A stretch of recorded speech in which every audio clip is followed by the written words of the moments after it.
There's a reason why so many people fail. There's a reason why so many people are frustrated that they failed after saying, I'm not going to fail again. But I got you. Momentum is built in your 9 to 5. While you're working, we have become lazier than ever. More people do not have a life's purpose. So if you're a person that has had that frustration with work and work bleeds into your home life and home life ends up being my life is chaotic, and you know that you were given this promise, get this 4-year degree, get the white picket fence and the dog, get married, have kids, and you're going to be happy. And you realize that to some extent that it was a fabricated lie, a systematic lie, you're going to be frustrated. And then when you work 40 hours, 50 hours, 60 hours for somebody else, and you don't have the best relationship at work, or you don't have the best people that you're around, or you don't have the support system at home, you start to think to yourself when you're alone, what am I doing this for? I want to welcome you to episode 42 of Everything Entrepreneurship with Jerome Carter. This is the place, this is the home, this is the podcast for ambitious professionals just like you who are building their dreams in between meetings, after work, and before the sun rises. In this episode, I'm going over how entrepreneurship truly can save your life. I'm going over the different directions you can take entrepreneurship actually, even while you're working. And for my business owners, I'm going to show you how you can move with more confidence today. If this is your first time here, I want to say welcome, you're home. This is your new favorite entrepreneurship podcast, and myself, if you're not familiar, I'm Jerome Carter. I quit my job in 2019. I've then since built a marketing agency where we help businesses grow through strategy and execution. I now also, as of last year, have this podcast where I help ambitious professionals. I'm talking real people with real lives and real responsibilities transition into entrepreneurship like no other. I want to be clear, motivation is not my tool, but structure is. So with that being said, I'm getting all the formalities out. I'm introducing the episode. I'm introducing the show. For me, my drink of choice is coffee. Grab your drink, grab your snack, whatever it is, pen and paper. Hit that subscribe button because we're gonna have a great episode. Let's do it. When I make a big claim like entrepreneurship can save your life, by no means is that clickbaity, am I trying to get attention, or is that false? I know from experience that entrepreneurship has saved my life. I know many people that I've helped that it has saved theirs. And I know that there are millions of people working hard every single day that just can't put into words and convey what's in their heart, that they need something to come and save them, right? And by no means am I the person to say, if I did it, you can do it, or entrepreneurship is for everybody, just quit your jobs. Like, I actually get paid sometimes to tell people entrepreneurship is not for you. Like, you might be able to take some entrepreneurial qualities and apply that to your job and move up in your career or get the job of your dreams, but by no means is entrepreneurship for everybody. But in this video, I'm going to break down how, especially if you don't feel like you have purpose or you don't know the direction that you're going, how entrepreneurship might be able to save you. Now, there's a percentage of people that just don't like their job, and most people run to financials, right? Most people say, oh, I'm not getting paid enough, but that's very surface level. I don't have hard numbers, but the last time I did look it up, the number one leading factor as to why people leave their job is financial. They're not getting paid enough. And number two tends to be management, right? But if we dig a little bit deeper, we find out that there's much more to it. Like, people really don't have a purpose or don't know what they're working towards. And when you put that right next to the fact that things are more expensive than they've ever been in some senses, the world is just so crazy and chaotic and unpredictable. You can't just make 6-month, 12-month, 18-month predictions of where your life is going to be like you could before. And that's a reality that we have to live in. So for those people that do feel some level of frustration at work, some level of frustration at home, some level of frustration in life, this video truly is for you. But whereas I'm going to define entrepreneurship and how you can apply it to your life so it can potentially save you as well, I first have to define what entrepreneurship is, right? Because nowadays, if you ask 5 people, you're going to get 5 different answers. And if you look at the dictionaries or you look online, you might get 5 different definitions. But the origin of entrepreneur is of French origin from back in the day. I believe in the 17th century. I don't know French, but the initial root word of entrepreneurship is entreprendre, right? Don't clip that up. That is horrible. But that means to take on a task, to be an undertaker of a task or project. And when we bring that to the 21st century, an entrepreneur is literally somebody that undertakes and puts risk on themselves in some regard, right? So if somebody's working a 9 to 5, and I'm going to go into what old entrepreneurship was compared to new entrepreneurship, it took a lot of risk, and you had to undertake that risk between the transformation of where you were at the job and where you want to be having that business, especially financial risk. That's typically what you're going to find in loose definitions. And by the way, I made a document that you can download for free. I don't need your information, address, name, email, none of that stuff. Click it, download it, follow along, and apply the stuff that's in there today. It's for you. But an entrepreneur truly is a person that is going to undertake that challenge, undertake that transformation to go from where they are to where they want to be. So as it pertains to entrepreneurship, and the definition being very subjective depending on who you ask, I basically broke down what an old entrepreneur is compared to a new entrepreneur. And that's probably going to pop up like right now-ish, right? And if it's too small on the screen, so one, you can screenshot, or you can, again, like I said, download the PDF, and you'll be able to see these much clearer. But in the old days, an entrepreneur literally meant that you had to basically quit your job. Like, you had different tiers, and there was overlap between whether you were employed or if you were in entrepreneurship, right? You were typically an employee. You were an employee that also was an investor. You were an employee that also ended up being a landlord, and then you transitioned into like a full entrepreneur. Then you became a CEO or owner. And back in the day, because there were gatekeepers, because you needed so much capital, because you needed so much time and quote unquote certification, qualification, and just knowledge, right? That it made it hard to transition between these different segments. That's why most people that were working a 9 to 5, all they had was their savings. They might have put money into their 401k, and they really were really relying on a pension at a job and Social Security to take care of them. And then the people that were an employee but also an investor, those are the ones that said, all right, I'm going to get into the stock market. I'm going to really invest in some IRAs. I'm looking at and thinking about long-term growth. And then you had employees that were landlords. Pretty self-explanatory, but these are the people that saved up the money or leveraged the credit that they had or their spending power, and they got properties, whether it's one property, two properties, lived in one, rented out the other, or they just collected rent on the different properties that they had. And it was after that that they took the capital that they had to really quit their job and start a business. And that transition or that jump was very scary for most people. But the process of, whereas it kept more people from getting into entrepreneurship, was scary. It's something that people took on, that real undertaking of a risk between one to another. The definition of entrepreneurship was there. From that, you basically quit your job and you're funding your business out of pocket. And if you have a business that has the capability to grow, as in it's not just you, you typically move to that CEO level where you really do have employees. You have these different decisions you have to make, a lot more moving parts, staff, systems, and you have a solid cash flow at this point.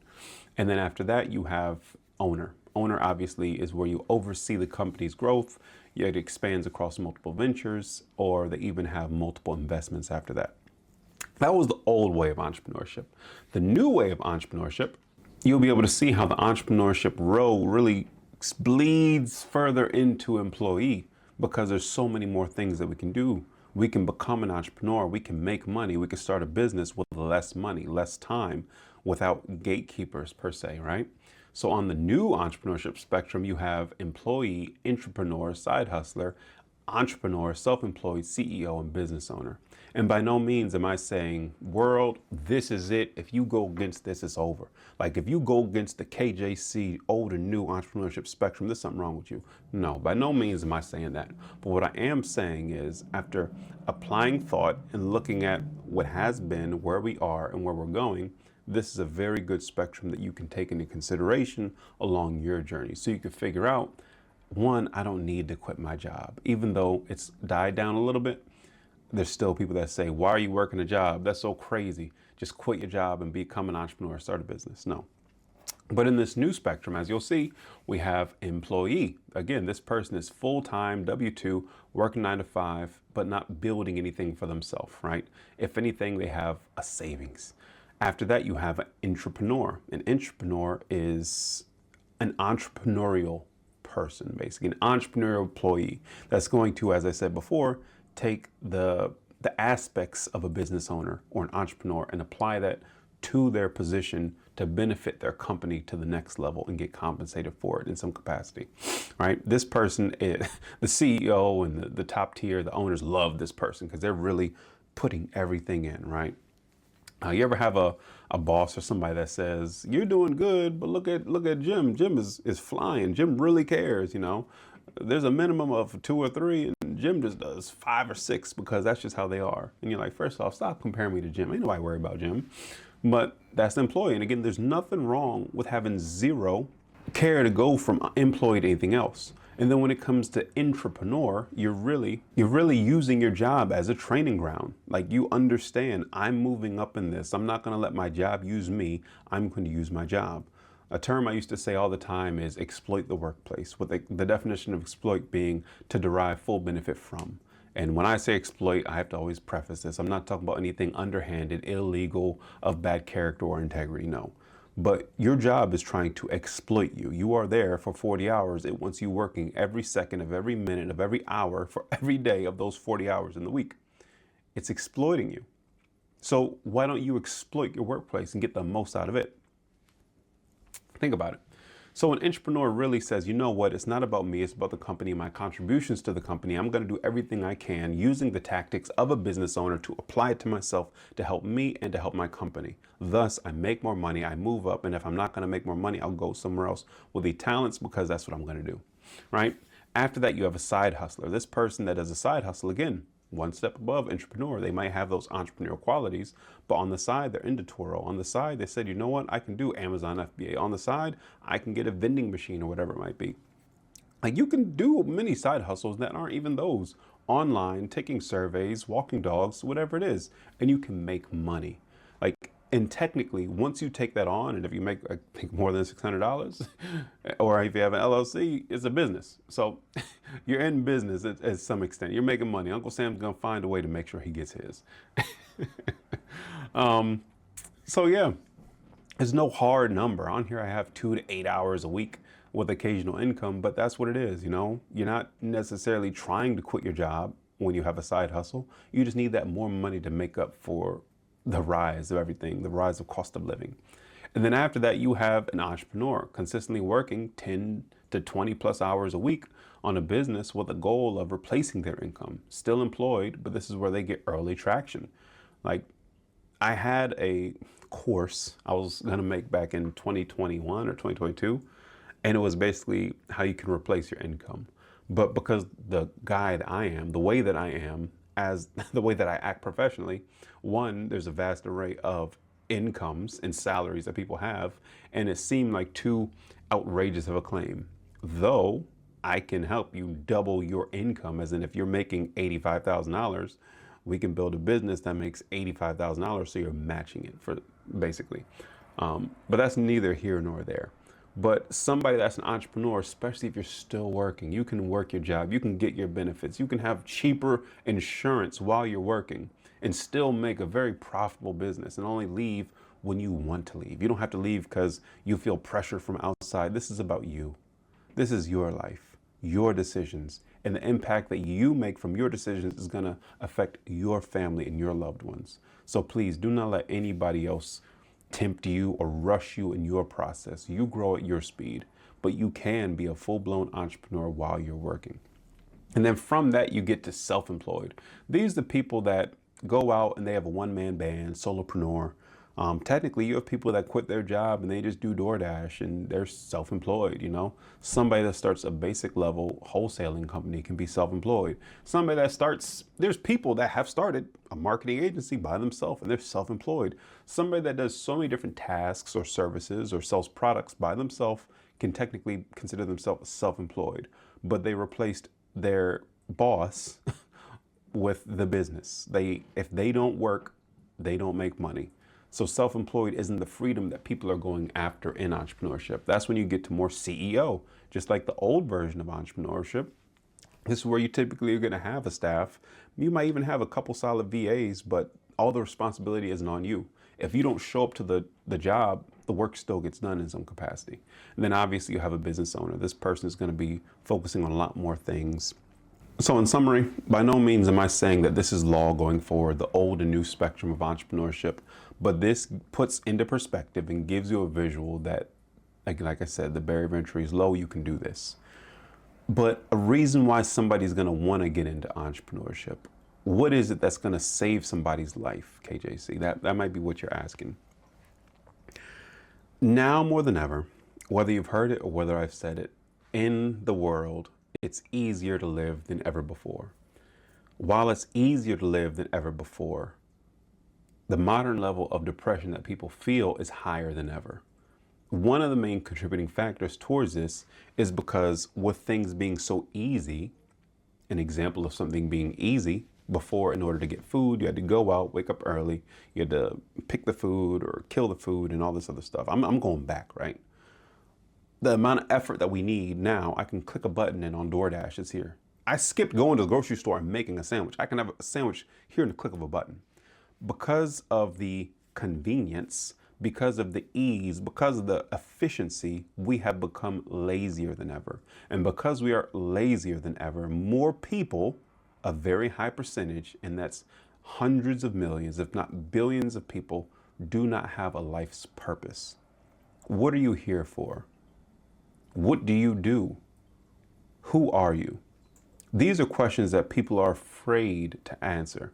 And you might be one of the few people that's like, no, I know who I am. I know what I'm here for. I know what I like. Entrepreneurship can be a key to that.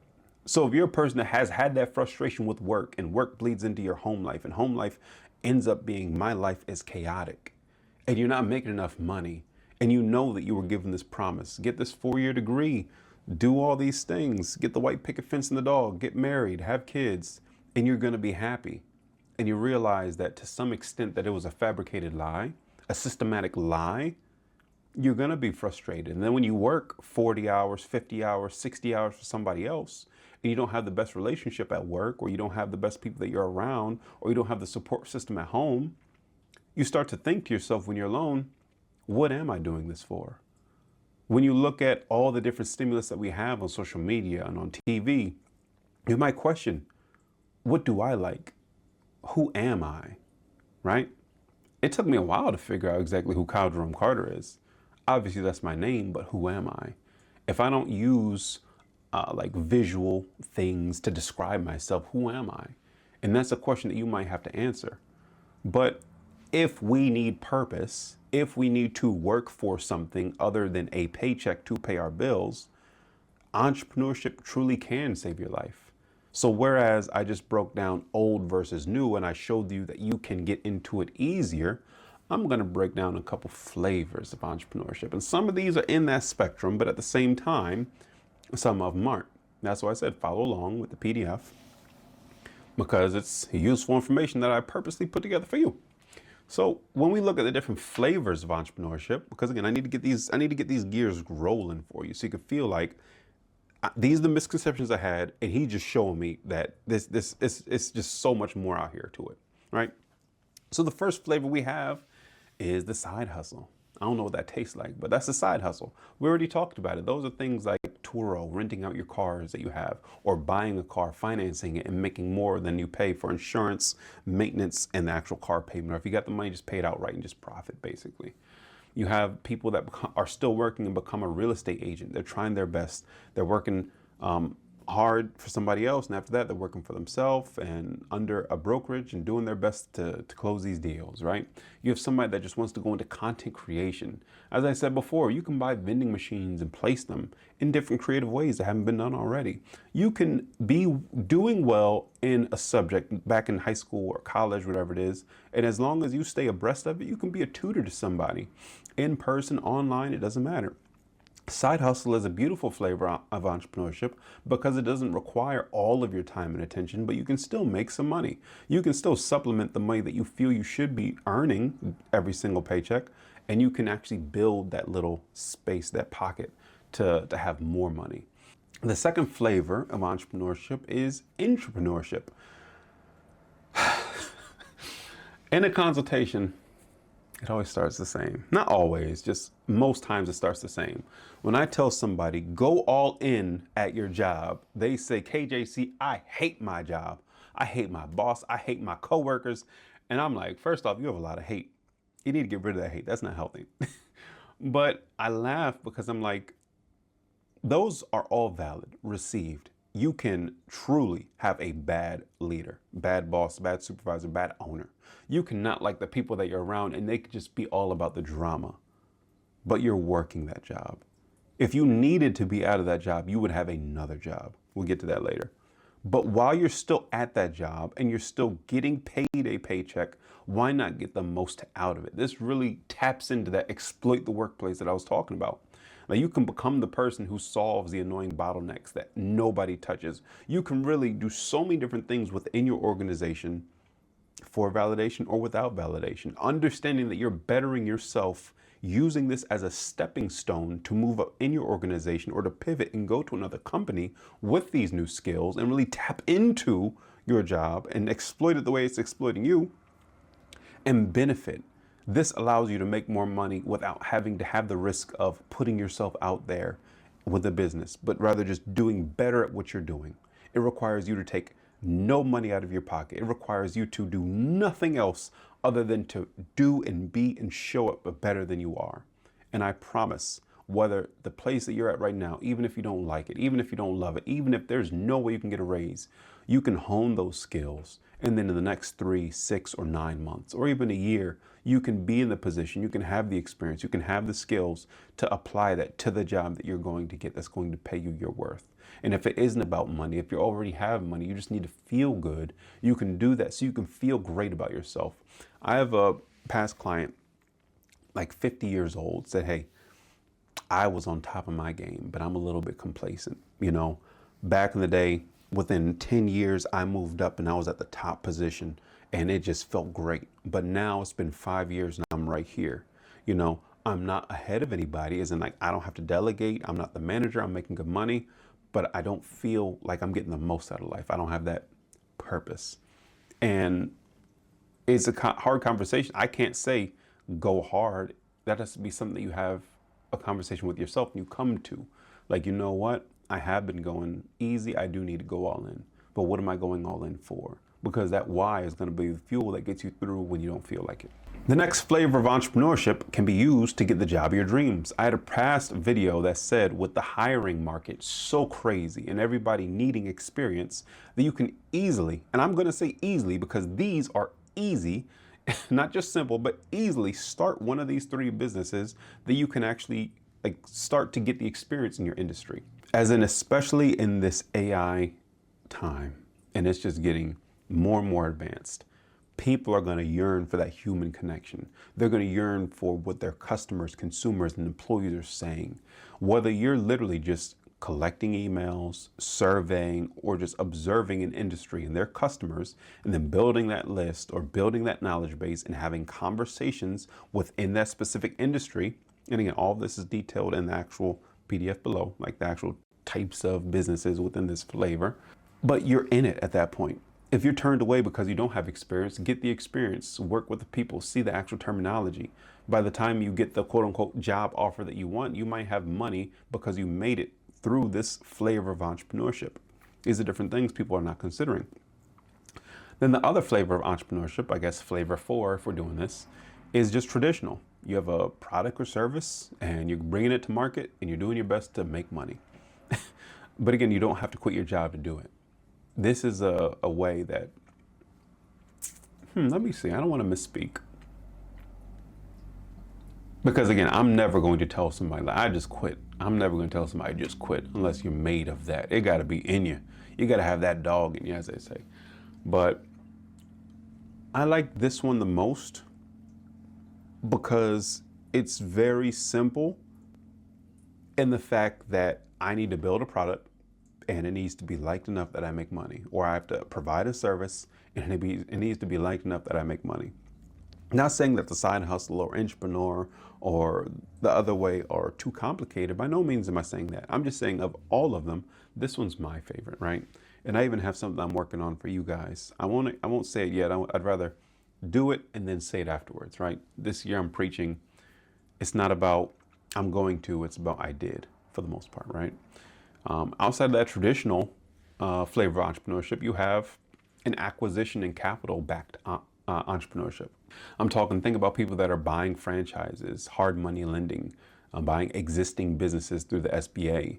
Like there's so many different ways to look at a business or running a business, entrepreneurship and what an entrepreneur is, that you can make money, especially if you have money sitting places and you have if you have a high risk tolerance, and you can do things with your money, and you can run a business, you can observe after you do the research first, because none of this am I saying just do. But long story short, because I don't want to get too long-winded, there are many different aspects of entrepreneurship that you can tap into, and there's many different directions you can take it. And by no means are these the only 5. There's many more ways. But what you want to do is open your mind and realize that entrepreneurship can save my life, because there's more to it than I initially thought. And you might be a person that says, you know what, KJC, I already know all this stuff. You're not saying nothing new. All this information, even if you know it, basically is tapping into your subconscious to say, wow, we did know all this stuff, but we can go harder, right?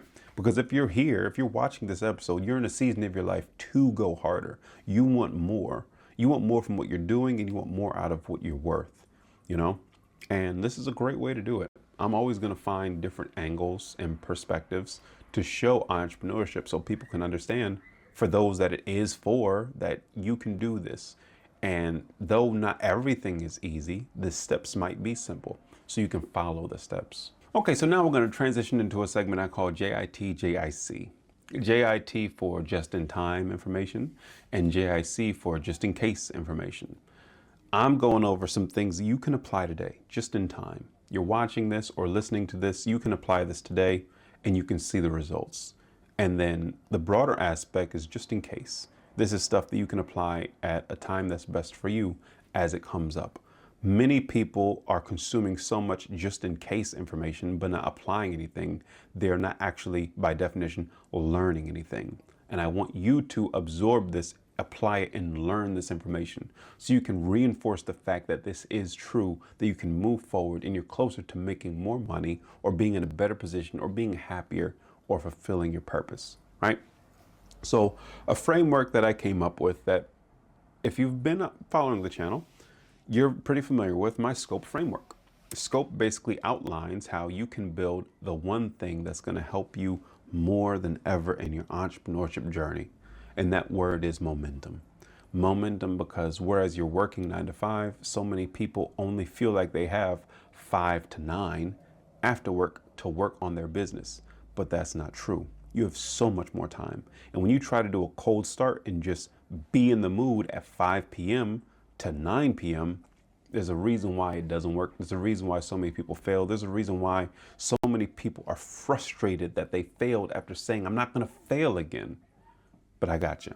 Momentum is built in your 9 to 5. While you're working, you can be bettering yourself. Think about that intrapreneur, but on steroids. That's what the SCOPE method is. And for each letter, I'm basically going to outline something that you can actually do today, if you'd like.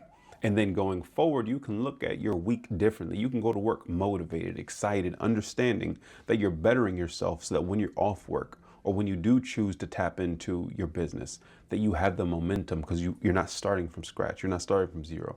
You're starting from a place of momentum. You've already been going. Your brain is already ready to apply what you've been learning. So the first letter is S, and that's skill leverage. Many times, many professions, what you're doing is considered a skill. What you're doing is considered valuable. That's why you're making money. Not because of how hard you work, but because the value that you bring a company.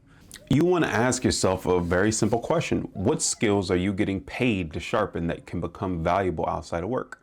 Now, for somebody that has a job title, like I love to pick on marketing. If you're in marketing, that's a skill that you can hone every single day. Become better. Figure out an aspect of marketing that you're responsible for and know it like the back of your hand. Because if you want, you can monetize that on your own. Or it can be a different type of skills. If you don't have a job title or your job does not require a quote unquote specific skill, one thing I always get is somebody that's in project management. I'm like, yo, that's one of the best skills you can have when it comes to being an entrepreneur, because there's so many different moving parts and coordination that are needed. That's the thing, another thing. But you don't need a fancy title to think that you do or don't have a skill, whether it's in your job, in your day-to-day, during your 9 to 5, if you're communicating, if you're doing any sales, if you are doing any project management, if you have any level of leadership or supervisory role, those are all entrepreneurial pillars that you can sharpen and whittle. Those are all entrepreneurial pillars that you can work on and hone so that you can become the best version of you as it pertains to that, growing into different things. You can take what you're working on every single day, become better, do better. And again, I got the one person that says, yo, this guy's telling me to work hard and I hate work. It's not about that. You have to have a bigger vision. What do they say? No vision, right? You have to have a vision that sees further than next week or next paycheck or even next month. What are you working towards? And sometimes it takes understanding what you are working towards in order for you to go after and get what it is that you want, right? Number 2, or letter 2, is C, communication in action. Don't take meetings for granted. I'm telling you, don't take the decisions that are made in the company that you work for granted. Like, understanding communication within a company is huge. I have a person that was given more responsibility at work that they're not getting paid for, but they're expected to go above and beyond. That was in a meeting, it was rare for them to actually speak to the owner directly, an outside advisor, and I think another person at the company. And basically they were looking at the next, like they had a meeting every single week for the next, I think 12 weeks. And after the first 2, they were like, this is the worst. Like, I can't do this. Like, I'm literally not getting paid for this. I'm pulling my hair out. And the thing is, he didn't even have hair. But what I'm getting at is, it's a perspective shift. The decisions for the company are being made in this meeting every single week. If you don't take a moment to look at a different perspective, to put yourself in the owner's seat as if you were an owner as well, as if everything is on the line, contingent on the decisions that you make for the company, and just listen, absorb, and understand what you're really around, then you start to understand. You don't have to wait for 2 years from now when you don't have a job because you do have your business successful, but you come into a rut because you don't know how to work these things. These are things that you can uncover, identify, and really just absorb now. Don't look at everything that you feel as a negative as a negative. There's a positive in there and you can find it, but you have to be open-minded and willing enough to find it. Communication is huge. Communication, even in how every email, every letter that goes out, I'm telling you, there's a lot of money spent into it being formatted and said that specific way. Letter 3, or number 3, is operational awareness. You literally want to study what's in front of you. One thing I always talk about is, no matter your role, 9 times out of 10, there's policies and procedures, and there are videos that you have access to. Not like most times, I'm not going to say 9 times out of 10, most times in like over 50%, you might only have access to stuff that pertains to your specific position. But in many cases, you have access to so many more. These are trainings that companies have spent hundreds of thousands, sometimes millions of dollars on, depending on where you work, that truly can benefit you. Just because you're in one task, one role, you might be able to access different trainings and stuff like that. And if you could become an entrepreneur, just fast forward a couple of years, you'd realize I was sitting on a gold mine. That's why I say every single time your 9 to 5 is a gold mine, because it truly is. Like, I remember when I was working in retail, I was working at Finish Line. They had like this daily tracker, daily planner, where you basically look at last year's numbers compared to this year's numbers and what you had to do. And it basically had the training in the back, their values, and how they come to all this stuff. I kick myself now for not taking more time to really study that and understand how they came to the conclusion that we do need to greet a customer within 5 seconds instead of 10 seconds because it does this. And by giving somebody this type of greeting, it does this differently. Or when you are at the register and you do this, that I was getting sales training. Like, there's so many things that you're sleeping on because of the perspective when you go to work. And all of this will help you be a better entrepreneur when it is time, whether you're still working, whether you do leave your job, but you can do it now. You don't have to wait till later. Number 4, letter 4, however you want to look at it, people intelligence. People feel like meetings are a waste of time. People feel like some people just suck up or kiss up to the boss, whatever it is. You have so many people around you, and it's not about just the people that are ahead of you. You have peers, You have people as in customers, clients, that you might have access to what they're saying, what they're feeling, what they're recording. Like the people around you are so valuable that you literally can just observe. You can literally do this for every single thing, Monday through Friday.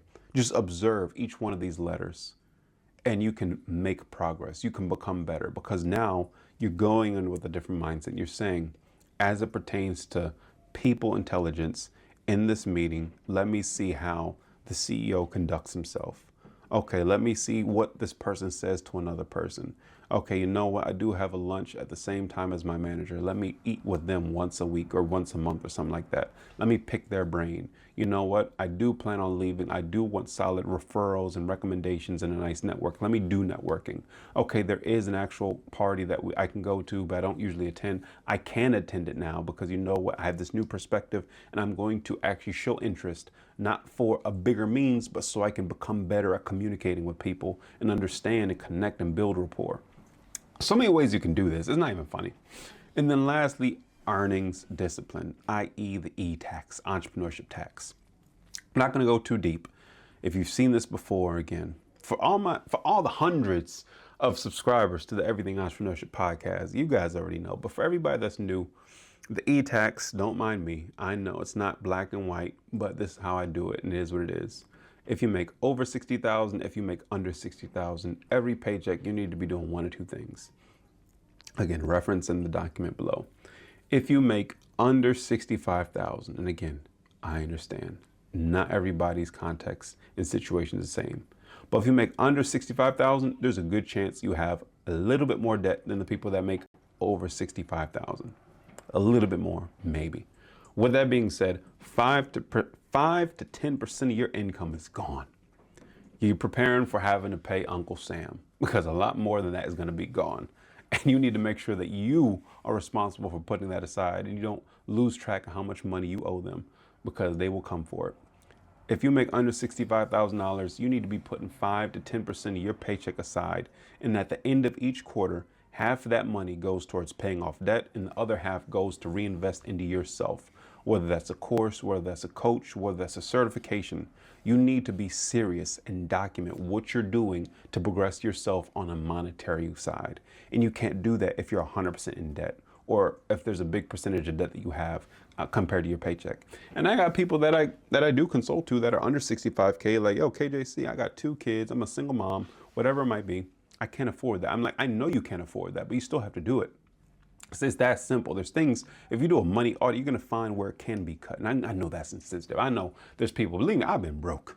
I've been broke for years. So I know exactly what it was like. But you do have to force away. The same way, if for any reason you mismanage or you just misrepresent how much money you do owe in taxes, you still need to come up with it. I always tell people there's nothing like having an employee under you, not just a VA, but an employee, and they did work. You do anything, you make sure they get paid. You make sure they get paid before you get paid. It doesn't matter how bad your home situation is. You don't ever want to be in that situation. Always do right by them.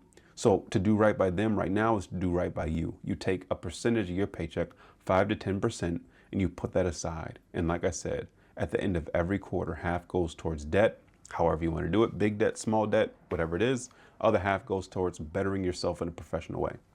For my people that make over 65,000, and again, I know people making 200,000 that are living paycheck to paycheck. Many people, not just one. And I've also seen other people like that. So by no means are you better because you make more than 65K. This is just where I put it for this letter of this framework. But if you make over 65K, you're going to take 10 to 15% of your paycheck and put it away.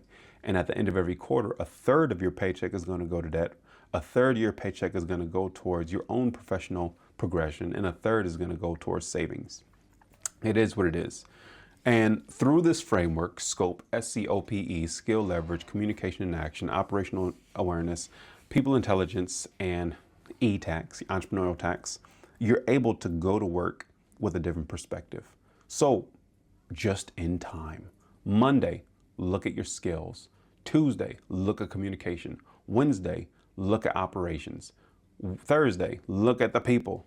And Friday, if you're getting paid, put the money aside. If you don't get paid till next Friday, or if you're like the first of the month or 15th of the month, anticipate how much money is going to go where.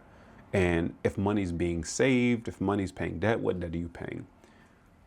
Just in case, I was doing a webinar, employee to entrepreneur webinar, and that had really good reception.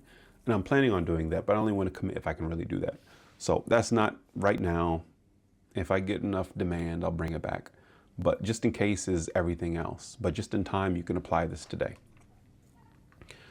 But lastly, to wrap this up, the word that ties everything together, like I said, is momentum.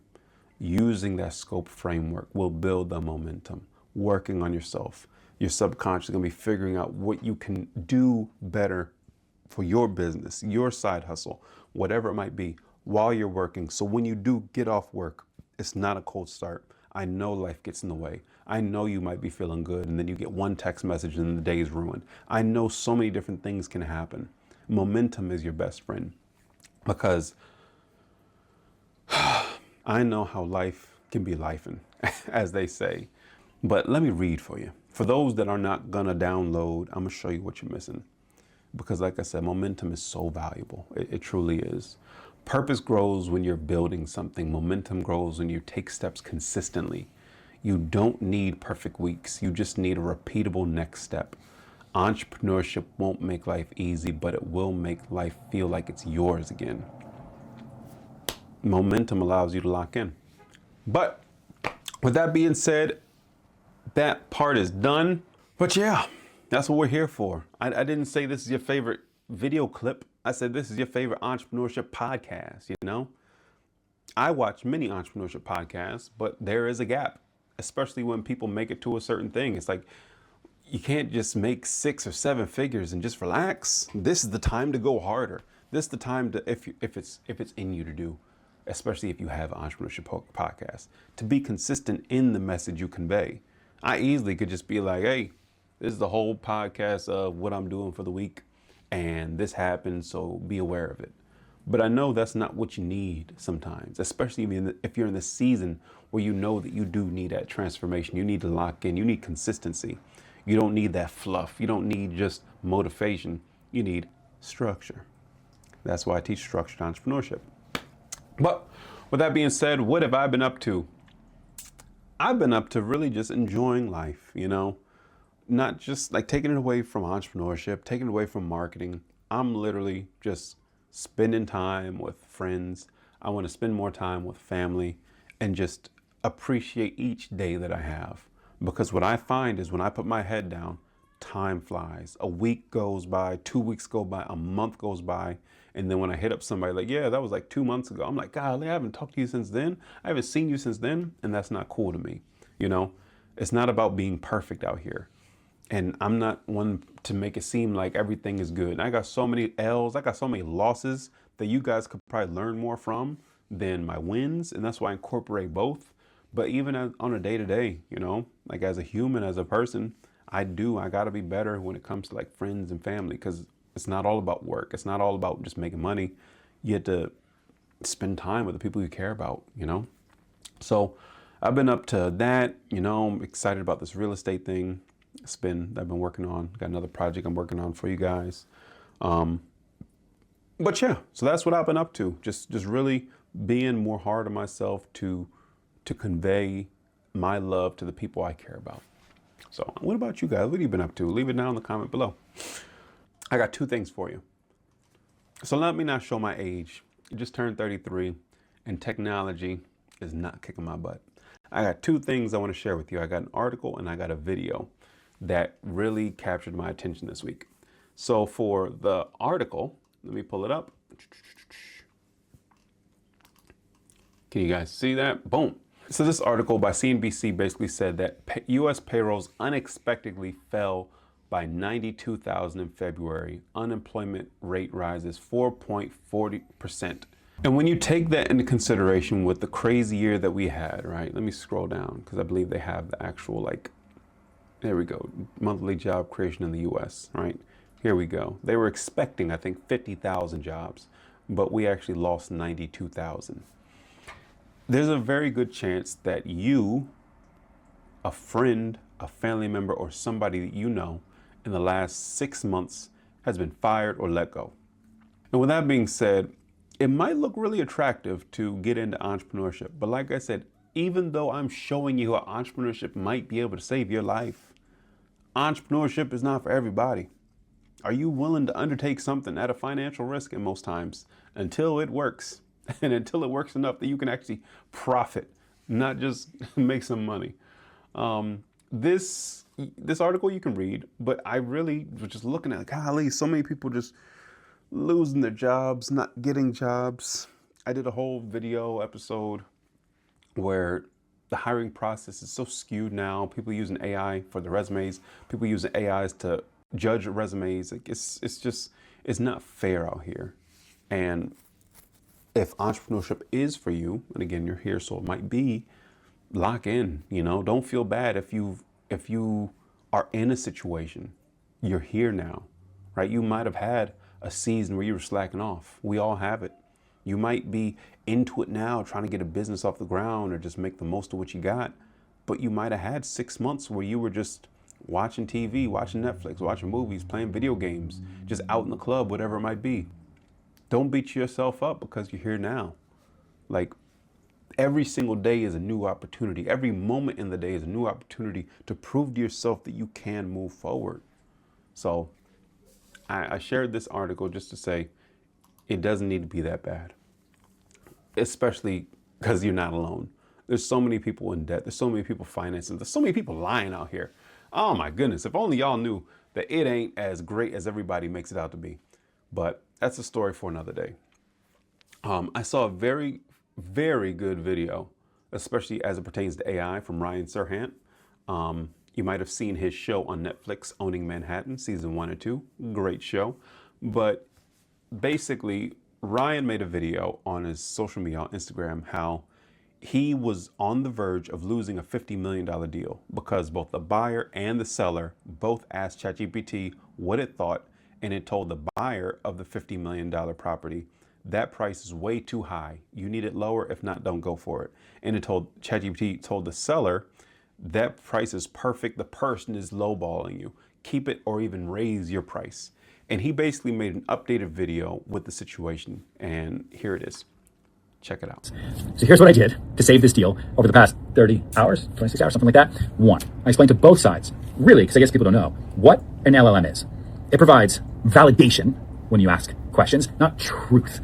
When you ask Chat, Perplexity, Claude, Gemini, all of these, a question, it frames its assumptions to provide a coherent answer. And that's what it optimizes for, not an objectively correct one. So I wanted to pause there because these large language models, though many people live by it and they just ask it everything in the world and they just have 100% faith, it doesn't take into account so many different aspects. It's not even funny.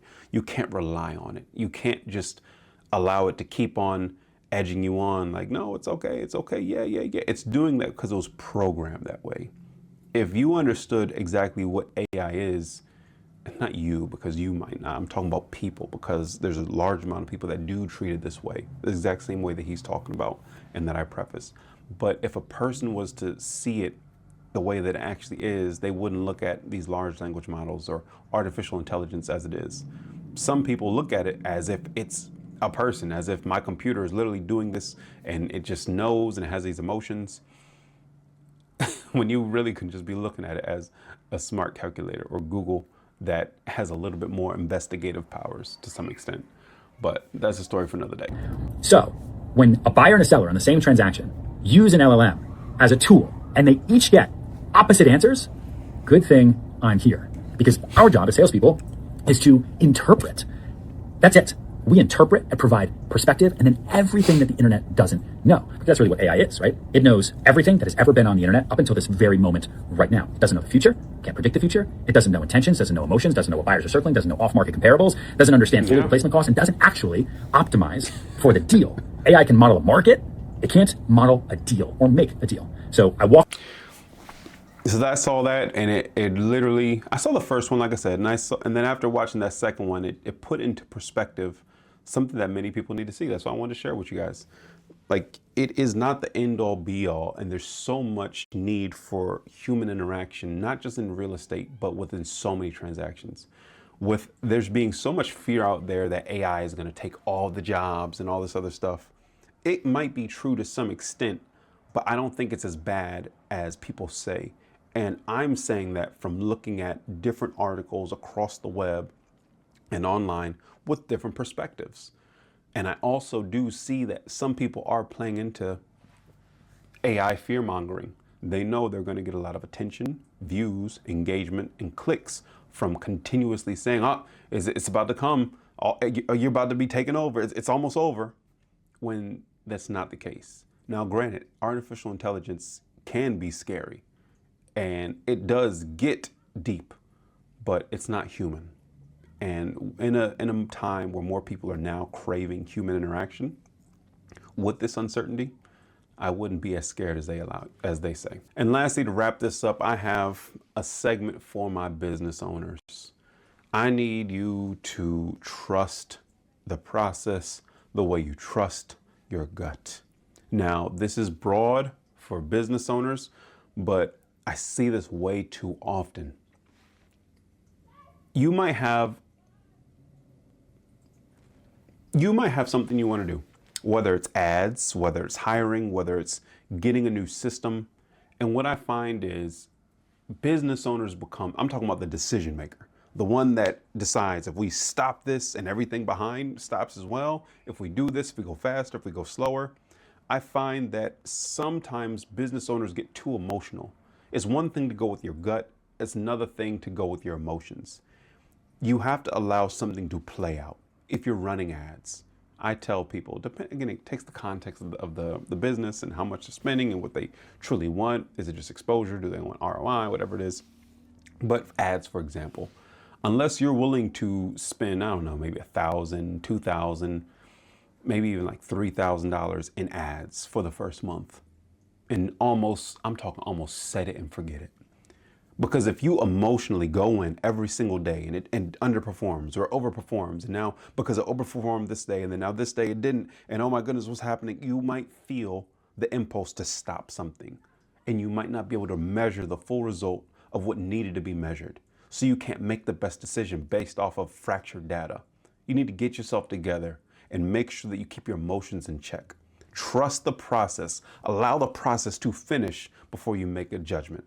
When it comes to hiring, some people might rely a little bit too heavily on, let's just say, when it comes to systems. If you're growing and you know you need a new system, but as you keep on understanding that the system helps in so many aspects, you might uncover how the current system that you have is responsible for so many aspects. You might be putting off, okay, I don't want this system because it's going to be too much. Trust the process. If it's needed for the business, if it's going to benefit you long term, then do it. Pull the trigger. An example I always give, if you have a business and you have all these different sub accounts and all these moving parts at Wells Fargo and they're bad, at the end of the day, you're going to move banks. You have to. You're going to move to Bank of America, for example. And it doesn't matter how connected those accounts are. It doesn't matter how so many moving parts are going to be affected. You have to make that transition. When it comes to a system, when it comes to hiring, when it comes to ads, when it comes to all these different things, and it's not limited to just those three, you need to allow the process to play out. Too many times, people will go to a consultant. They'll go to an agency. They'll complain to other people, say, I tried X and it didn't work because of Y. And many times that's not the case. When you uncover what actually happened, you get the full context, you get to shed light on it, you realize many times people did not allow the process to play out. And because the process did not play out, what was the cause of that? Many times the cause that was an emotional trigger that said, stop this, or we're going to move direction. We're not going to go in the way that we studied. We paid money for the research, says that this is what we need to do. But because we were emotional, we stopped it. I have a guy, has a company, and he was adding on an ancillary service to what he already does. And it was a really good margin for him, really good money maker. And he didn't need to, but he said he wanted to. He was passionate. He said, you know, I'm dedicating to this. I'm even going to buy a whole different domain. I'm going to do all these other things. but the emotions got to him. The emotions of a few bad apples made him say, oh no, this is, I'm doing this, I'm doing that. And I'm like, you just moved everything in your company. You told all of your employees, this is what we're doing. But because of an emotional thing, you stopped. And now they have that disconnect of, are we doing this? Are we not doing this? You moved them out their flow. They were training this. Now they feel like it wasn't. Trust your gut, but you also have to trust the process. And that's just something that's going to give you more confidence. Because if you're pulling a trigger, you made a decision. You didn't make a choice. A choice goes back and forth. A decision is locked in. If you make a decision for ads, if you make a decision for hiring, if you make a decision in systems, stick to it. Allow it to play out. Only if it's inevitable for it to be significantly worse than when you started, don't touch it. Set it and forget it. Let the parties or the employees that are responsible, just do what they need to do. So at the end of that time, whether it's a week, a month, whatever it is, you can measure and make the best decision. But with that being said, I've been recording for a long time. That's a lot of KJC. I could do this all day, like Captain America says, but I hope that you got a lot from this episode. I really appreciate the people that are staying here, if you made it this year, I really do appreciate you. It means a lot. And that means that you really do care about entrepreneurship. So hit that subscribe button, join the family, join the community. Or it means that you just put YouTube on your TV and you just left and forgot about it. But I don't think that's many people that made it this far. But with that being said, I hope you have a great rest of your week. This is Jerome Carter, the Everything Entrepreneurship podcast, and I'll see you in the next one.